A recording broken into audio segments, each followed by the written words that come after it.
देखिए कितना अच्छा क्वेश्चन है।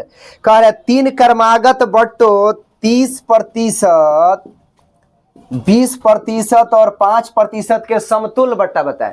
एक क्वेश्चन डिस्काउंट में होता है बाबू, एकल बट्टा, समतुल्य बट्टा, यानी 2-3 गो बट्टा दे देगा, कहेगा एक एकल बट्टा बताइए या एक समतुल्य बट्टा बताइए। इसका अर्थ होता है कि इस प्रकार से बेचेंगे। अगर हम चाहते हैं कि डायरेक्ट बेचे तो इस छूट के इक्विवेलेंट, इस छूट के बराबर कौन सी राशि होगी। डायरेक्ट बनता है कोई भी चीज अपने आप में, 30% छूट तो 70/100, 20% छूट तो 5% छूट तो 95/100।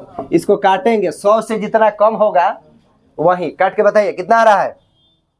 तुरंत काटिए, 0 से 0 कट गया, ठीक है। फिर यहां से कितना आ रहा है, 53.2। तो आंसर 53.2 नहीं करेंगे। ये चूंकि छूट देने के बाद हमने बेचा 53.2 में, ये विक्रय मूल्य आया है, इसको मैंने अंकित मूल्य माना है। तो कह रहा है कि एकल छूट बताइए, यानी 30, 20, 5 के बराबर छूट हो जो एक ही वैल्यू रखता हो डायरेक्ट। इसका अर्थ है वह राशि हो जाएगी 100 माइनस 53.2, 100 माइनस 53.2, तो कितना हो जाएगा 46। ऑप्शन में 53.2 भी रहेगा और ऑप्शन में 46.8 भी रहेगा, लेकिन राइट आंसर गोज 46.8%। इक्विवेलेंट छूट का अर्थ हुआ कि हम अलग अलग टुकड़ों में छूट दे रहे हैं, लेकिन अगर वो करे बराबर, हमको एक डायरेक्ट छूट देना हो तो क्या करेंगे। जैसे एक उदाहरण, 20%, 10% का एकल बट्टा बताएं या समतुल्य बट्टा बताएं, तो क्या कर देंगे, 100 का 20% तो 80/, 10% तो 90/100, 9 8 72%। आंसर 72 नहीं होगा, 100 में से 72 घटाइए कितना होगा। लेकिन इसको जुबानी भी बनाया जा सकता है। कैसे, 100% पर लेके चलिए 1/5 का कैलकुलेशन। जैसे चलते हैं, पहले ये 100 है, 20% छूट तो 80। अब 80 का ना 10%, 80 का 10% 8 रुपया छोड़ा तो कितना हुआ 72। 100 से कितना छूट गया 28, आंसर हो जाएगा। आप देख सकते हैं उसको भी 100% है, 30 छोड़ा तो कितना। अब 70 का 20% छोड़ेगा तो 10% 7, तो 20% 14, 70 में से 14 घटाइए कितना होगा 56% के बाद 5%, तो घबराइए मत। 10% हुआ 5 रुपया 60 पैसा, तो 5% हो जाएगा क्या, 2.5 दूनी 5, 60 पैसा का 30 पैसा, 2 रुपया 80 पैसा। अब 56 रुपया में 2 रुपया घटाए तो 54 रुपया, और फिर 80 पैसा घटाए तो 53 रुपया 20 पैसा। तो 100 से कितना कम है भाई, 100 से 53 20 कितना कम है 46.8। यानी इस तरीके में ये डायरेक्ट कैलकुलेशन हो जाता है, कोई ज्यादा जोड़ घटाव गुना भाग करने की जरूरत नहीं पड़ती है। एक क्वेश्चन आप डायरेक्ट भी बना सकते हैं। कह दिया कि 20%, 25% का समतुल्य बट्टा बताइए, 10% भी शामिल कर दे रहा है। 20%, 25% तथा 10% का समतुल्य बट्टा बताइए। चलिए बनाते हैं। 100, 20 छोड़ा तो 80। अब किसका 25%, 80 का 25%, तो 80 का 25%, 25% का मतलब 1/4 होता है, तो 20 का, या जुबानी भी निकालो तो 10% 8, तो 20% 16, 5% 4, तो ऐसा हूँ 20 आया। 80 का 25% क्या हो गया 20, घटा देंगे छूट दे रहे हैं तो 60 हो गया। अब कह रहे हैं 10%, 60 का 10% 6 रुपया छोड़िए तो कितना 54, तो आंसर 54 होगा जी नहीं। 100 में से 54 घटाइए कितना 46%, यानी इस समतुल्य बट्टा इसका क्या हुआ 46%। या 20, 25, 10 दोगे या डायरेक्ट आप 46% बट्टा दोगे, आपका वैल्यू बराबर जाएगा। चलिए नोट करिए। क्या हुआ है बाबू, बड़ा अच्छा क्वेश्चन, ये तो सीख ही जाओ, बड़ा जबरदस्त है। 1 रुपया में 10 की दर से नींबू बेचने पर 40% लाभ होता है। अच्छा, 1 रुपया में 10 की दर से बेच रहा है, मैंने डायरेक्ट विक्रय मूल्य को संख्या के साथ लिख दिया। अब यही जैसे हम नए का इनका लाभ हानि भी देख लेंगे। 1 रुपया में 10 की दर से बेचता है तो 40% का लाभ होता है, तो हम कहेंगे कि विक्रय मूल्य बराबर विक्रय मूल्य। तो 1 रुपया में 10 को बेचे 40% लाभ हुआ, यानी 140% बराबर 1/10। अब घबराइए मत, ये जैसे क्रय मूल्य तक पहुंचेंगे। क्रय मूल्य के बाद ये कह रहे हैं कि 1 रुपया में कितना नींबू बेचें। 1 रुपया में कितना नींबू बेचे नहीं, 1 रुपया में कितना नींबू खरीदे, क्योंकि यहाँ बेचा है। तो घबराइए मत, 1/10 हो गया। अब बटा 140 आया, गुना किससे गुना किया जाए, तो क्या दे देगा क्रय मूल्य दे देगा। क्लियर। अब बताइए, काटिए इसको, 0 से 0, 1 0 से 1 0, 1 बटा क्या आया, तो 1 रुपया में 10 गो बेच रहा था तो खरीदा कौगो है 1 रुपया में। क्वेश्चन बन चुका है, क्वेश्चन बन चुका है। ठीक है, डायरेक्ट भी जा सकते हैं या आप ऐसे भी जा सकते थे, 1 रुपया में 10 गो बेच रहा है। ठीक है, 1 रुपया में कितना खरीदे, तो ऐसे हम कर देते, ऑप्शन से उठा लेते। ऑप्शन में 14, 12, 16 दिया हुआ है, तो हम एजा क्रैमूल, अभी क्रैमूल वाला लिस्ट नहीं ले सकते हैं, उठा लेते, तिरछा तिरछी गुना करते, 10 क्या होता है 14, 10 रुपये का सामान 4 रुपया अधिक लेके बेचा, 4/10 गुने 100, अगर ये 40% आता तो सही होता। इसे मान लो 12 उठाते तो लिखते 1/12, खरीदा 1/10 बेचा, तिरछा तिरछी गुना किया, यानी 10 रुपया का सामान 12 में बेचा, तो 20% फायदा हो रहा है। चाहिए कितना, तो आप क्वेश्चन ऑप्शन भी सेटिस्फाई कर सकते हैं क्योंकि कंसेप्ट तो ऑलरेडी पता है। ठीक है, या इस तरीके से डायरेक्ट आप निकाल सकते हैं। क्लियर, ये put the value get the result का तरीका है। चलिए एक क्वेश्चन और जबरदस्त है, सीखें। कह रहा है, बहुत ही नंबर सिस्टम का है, 4 के पावर 61 प्लस 4 के पावर 62 प्लस 4 के पावर 63 प्लस 4 के पावर 64 में निम्नलिखित में से किस अभाज्य संख्या से विभक्त होगी। अब कह रहा है किससे विभक्त होगा आप बताइए। ठीक है, तो इसको बनाने का पहला तरीका है कि कॉमन लेते हैं, 4 के पावर 61 कॉमन ले लो, तो 4 के पावर 61 कॉमन ले लिए, तो ये जगह पूरा टर्म कॉमन है, तो बचा क्या 1। अब 4 के पावर 62 है, तो अब समझो 4 के पावर 62 है, तो इसको लिख सकते हो 4 के पावर 61 गुने 4 के पावर 1, क्योंकि आधार सेम होता है तो पावर क्या होता है, जुट जाता है। यानी इस फैक्टर पर अब जाओगे तो यहाँ 4 के पावर 61 कॉमन है, तो बचा क्या 4 के पावर 1 यानी 4 बचा।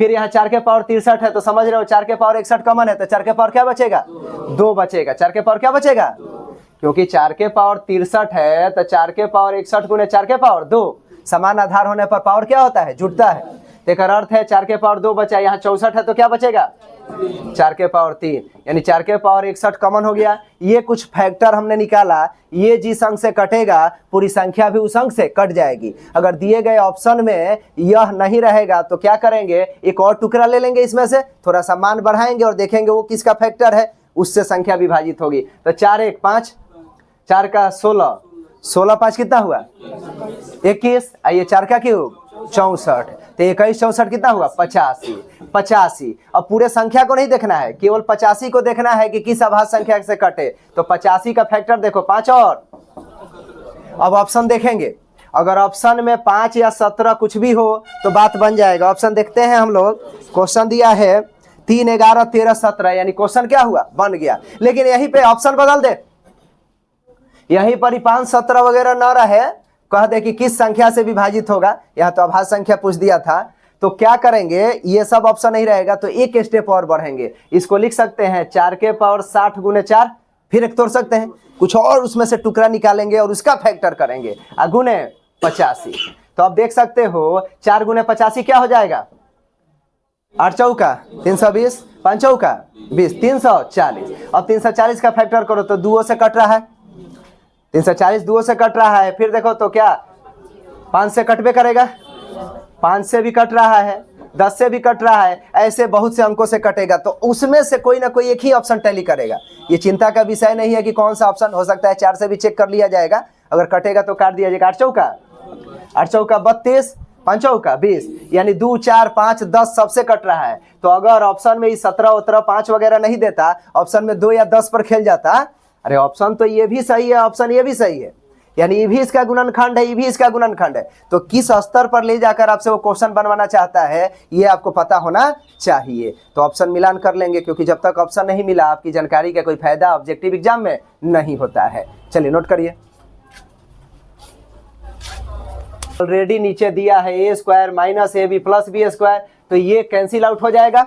अब इसके जगह पर कोई भी अंक हो उससे हम लोगों को क्या लेना देना, सेम अगर वैल्यू है तो कट जाएगा। ऐसे ही यहाँ पर देखते तो आया a प्लस बी, ऐसे ही यहाँ देखो तो A cube minus B cube, A minus B into A square plus A B plus B square divided by A square plus A B plus B square, cut गया, आया ए minus B. यानी ये formula तो आपको already पता है या नहीं पता है, तो अब देखें इस डिजाइन में इस फॉर्मेट पर क्वेश्चन देता है, तो इस फॉर्मेट पर क्वेश्चन देगा तो हम डायरेक्ट समझे रहेंगे और डायरेक्ट आंसर लिखेंगे। क्या जरूरत है पूरा फॉर्मूला लगाना लिखना, जैसे इसको सेट केवल कर लो अंकों को कि ए का रोल कौन कर रहा है, बी का रोल कौन कर रहा है। तो ए क्यूब 2.3 ठीक है, यहाँ ठीक नहीं है, लेकिन इसको क्या लिख सकते हैं बताओ, 0.3 0.3 का क्यूब होगा कि 0.03 का क्यूब होगा?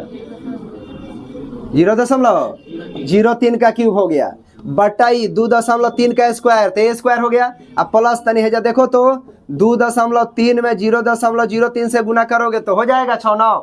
यहाँ देखो तो 0.03 का स्क्वायर करोगे, एक बार केवल चेक कर लो कि 0.3 होगा कि 0.03 होगा।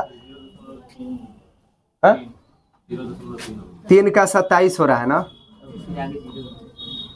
अच्छा क्यूब है ना? हाँ ठीक है, क्यूब है तो 0.3 एक डेसिमल, 3 बार करने पर 3 डेसिमल, ठीक है।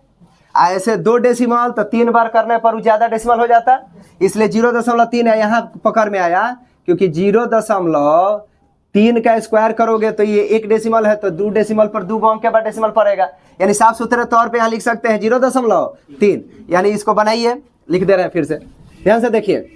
2.3 का क्यूब माइनस 0.3 का क्यूब डिवाइडेड बाई 2.3 का स्क्वायर प्लस 0.69 है, तो इसको देख सकते हो ए बी के फॉर्म में। क्या देख सकते हो? 2.3 गुने 0.3 2369, आराम से हो जा रहा है। 0.69 एक एक डेसिमल है तो गुना में 2 डेसिमल हो जाएगा। फिर यहाँ पर आप देख सकते हैं 0.3 का स्क्वायर, इसका अर्थ है A cube minus B cube, नीचे हो गया A square plus A B plus B square, तो क्या बचेगा बाबू? A minus B, A minus B यानी 2.3 माइनस 0.3, 2 रुपया 30 पैसा में से 30 पैसा घटाएंगे, आंसर क्या होगा? 2। साफ सुथरा बना कि नहीं? तो उस फार्मूला पर बेस्ड क्वेश्चन था, आराम से हम लोग बना सकते थे। नोट करिए, का 3/8 भाग मिला। एक व्यक्ति को कुल धन का कितना मिला? 3/8 भाग मिला, तथा उसके मित्र को शेष धन का 3/8। सुनिए, 3/8 मिल गया तो शेष कितना होगा? हर को ज्यों का त्यों लिखते हैं, हर में से अंश घटा देते हैं, तो 8 में से 3 गया 5। या शेष निकालने का तरीका है 1 माइनस 3/8, 1 माइनस, तो ये क्या हो जाएगा? 5/8। क्या हो जाएगा? 5/8। अभी कह रहा है जितना धन है शेष, उसमें से 3/8 भाग एक मित्र को मिला, तो 5/8 का 3/8 मिला, तो कुल कितना मिला? 5 आई 15 28। अच्छा, इतना जब इनको धन मिल गया तो बताइए बचा कितना? अगर निकालना हो तो क्या कर देंगे? इतना धन मिल गया तो शेष धन क्या होगा? 64। 64 में से 15 गया 49/64। वैसे क्वेश्चन कह रहा है यदि दोनों भागों का अंतर 36 रुपया हो, दोनों भागों का अंतर 36 रुपया हो, तो बताइए कुल धन कितना था? तो अब अंतर देखना है, तो कह रहे एक व्यक्ति को कुल धन का 3/8 मिला और उसके मित्र को शेष धन का 3/8 यानी 15/64 मिला। दोनों भागों का अंतर 36 है, मतलब हमको बनाना पड़ेगा 3/8 माइनस 15/64, ठीक है, बराबर क्या हो जाएगा? 36। यहाँ x मानो चाहे एक भाग मानो, कोई दिक्कत नहीं है। 64 एलसीएम क्या हो जाएगा? 64 8 8 तरीका माइनस 15, माने इतना भाग बराबर 36 है। तो अब बताओ इतना भाग बराबर 36 है, घटाओ 24 में से 15 गया 24 9/64 भाग बराबर 36। एक एक नियम डायरेक्ट जा सकते हैं, तो पूरा भाग क्या होगा? 36 गुने 64/9, न चौका 64 चौका 256, यानी कुल भाग कितना था? 256। यानी भिन्न की समझ और वो भी यूनिटरी मेथड, आराम से प्रोसीड कर सकते हैं। क्लियर? तो इस तरीके से क्वेश्चन आपका बन गया। तो क्वेश्चन तो इजी ही है, लेकिन हाउ टू प्रोसीड अगर आपका क्लियर नहीं है तो क्वेश्चन बनाना आपके लिए संभव ही नहीं होगा। ठीक है, एक क्वेश्चन देखिए, जबरदस्त है। कह रहा है वह मूलधन ज्ञात करें जिसका दूसरे वर्ष का चक्रवृद्धि ब्याज 10% वार्षिक दर से 132 हो जाएगा। चक्रवृद्धि ब्याज है 10% वार्षिक दर से, दूसरे वर्ष का ब्याज 132 चाहिए, मतलब दोनों साल का जोड़ के ब्याज 132 ना, दूसरा साल जो हम हिसाब किताब करें तो हमारा ब्याज के रूप में कितना मिलना चाहिए? 132। कह रहा है कि बताइए वह मूलधन क्या होगा। ठीक है, तो यहाँ पर हम लोग क्वेश्चन को ऑप्शन से भी बना सकते हैं। जैसे कि ऑप्शन से अगर हम बनाना चाहें तो ऑप्शन है 1000, 1200, 1320, इनमें से कोई नहीं, तो चलो 1000 उठाते हैं। पहला वर्ष 2 वर्ष की बात है, तो कह रहे दूसरे वर्ष 132 रुपया मिलना चाहिए। तो पहला वर्ष 10% से 100 रुपया मिला, कितना मिला? तो 100 रुपया जोड़ दो तो धन कितना हो गया? अब दूसरा वर्ष चल रहा है, यही साल एक कितना मिलना चाहिए 132 रुपया। चलो 1100 का 10% लो तो 110 मिला आपको 110 रुपया, लेकिन क्वेश्चनवा कह रहा था दूसरा साल हमारा कितना मिलना चाहिए 132। इसका अर्थ है ये ऑप्शन नहीं चलेगा। 1200 उठाते हैं, 1200 का 10% 120 रुपया, तो 1 साल बाद क्या हुआ 1200 में 120 जोड़ दीजिए 1300। अब दूसरा साल का हिसाब किताब चल रहा है, हमको 132 रुपया ब्याज चाहिए और रेट है 10%, तो 132 है 1320 का 10% 132, यानी 132 दूसरे साल का ब्याज प्राप्त हो गया, यानी राइट आंसर क्या हो जाएगा 1200 रुपये मूलधन। तो देख रहे हो ये सब क्वेश्चन प्रतिशत की समझ से आप डायरेक्ट बना सकते हैं। ठीक है, तो नोट करिए ये फार्मूला है, अलजेब्रा का क्वेश्चन है 0.147 प्लस 0.089 किस फार्मूले पे है देखो, माइनस 0.147 माइनस 0.089 का होल स्क्वायर डिवाइडेड बाई 0.147 गुने 0.089। बाबू हम आपको ऊपर वाला जो अंश में लिखा है उसका हम थोड़ा चर्चा करेंगे।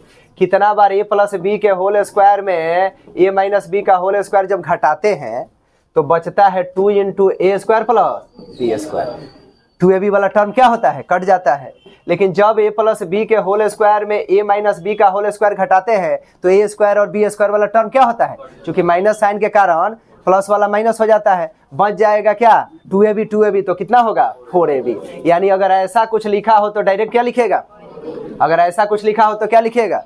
कई बार फार्मूला भी पूछता है, कई बार इस पर आधारित क्वेश्चन पूछता है। ऊपर कंपेयर करिए a प्लस बी का होल स्क्वायर माइनस ए माइनस बी का होल स्क्वायर, यानी क्या लिखना चाहिए 4ab। देखो माइनस वाला है 4ab, यानी 4 गुने ए का रोल 0.147 और बी का रोल 0.089। नीचे देखो कुछ लिखा है, जो भी लिखा हो उसको लिखो और उसके बाद देखो ये कैंसिल हो गया, यानी आंसर क्या होगा 4।